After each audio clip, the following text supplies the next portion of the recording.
booties for black girl nerds.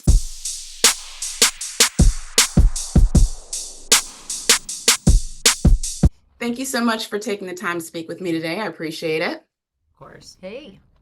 Hey, Kristen, starting with you, there is this bottled up, introverted energy that Lou carries throughout her journey, but then that shifts when she meets Jackie. Do you think that the misadventures that she goes through with Jackie is that release that she needs? Absolutely. I mean, I think she's definitely like a shaken up Coke can. Um, she's whether or not what is released is highly positive or good for the world, I don't know.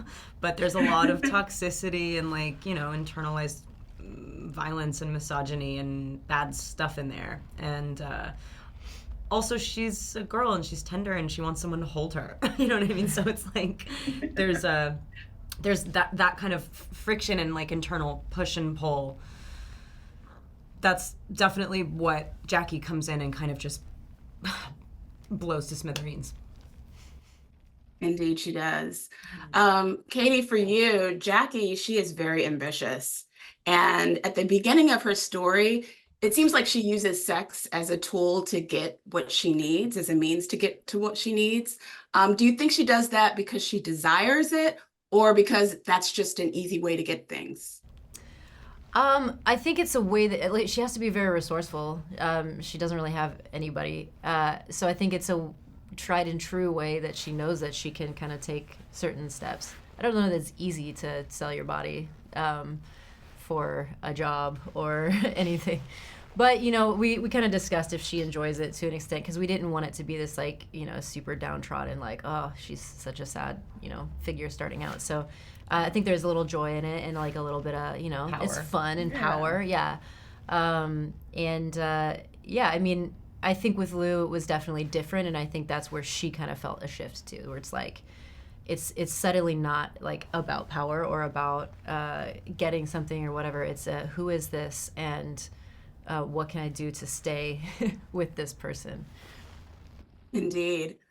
Rose, for you, while I was watching this film and looking at various shots and frames, it looked like panels from a comic book. Did you kind of envision that style as you were crafting together the script for this film? Kind of, yeah. I mean, I worked with Ben Fordsman again, who's the cinematographer who shot my other film, St. Maud. So we were kind of like building on a sort of visual language there. And yeah, we definitely knew that it needed to feel kind of heightened and pulpy and sort of melodramatic. Sort of even as far as like when we're deciding the costumes and stuff, we wanted them to be characters that you could draw a sketch of or you could imagine as maybe like cartoon characters. Yeah, we wanted everything to have this kind of like quite heightened, very recognizable feel to it. Is there a scene, back to you, Kristen, is there a scene or a moment that still resonates with you long after filming this movie? Oh man, I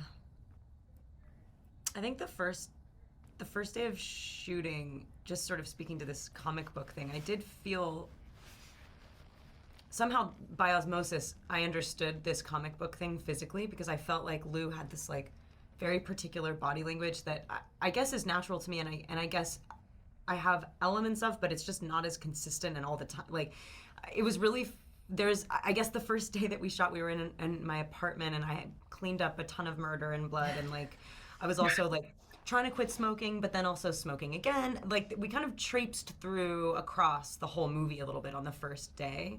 And just something about like the sports bra and the jeans and like how perfectly chosen those were, even though they seem like kind of afterthoughts. It's like the cultivation of the identity of this person is so exacting. And so like the control of that feels vulnerable, like where you're like, uh-oh, what if you take off your sports bra? Are you going to be okay? So I think the whole movie has like, I just remember it as a kind of fever dream, but one that I felt kind of swift and quick-footed and like turned on and also like afraid and exhilarated and I don't know if I can choose a scene. I don't know. The apartment, I just really liked being in her space. And then when everything started to sort of come into this safe haven and the movie like infiltrates her space, the FBI comes in and blood starts pouring in and then like we're in there being very explicit. I was like, wow, there's a lot in my apartment now. Yeah. Well, I absolutely enjoyed this film. I saw it when it premiered at Sundance, and it was amazing. I love the pulpiness of it. Someone described it as deliciously violent. I thought that was an interesting way to describe it, but it is in a way. So thank you so much for taking the time to speak to Black Girl Nerds, and I really appreciate it. Thank you.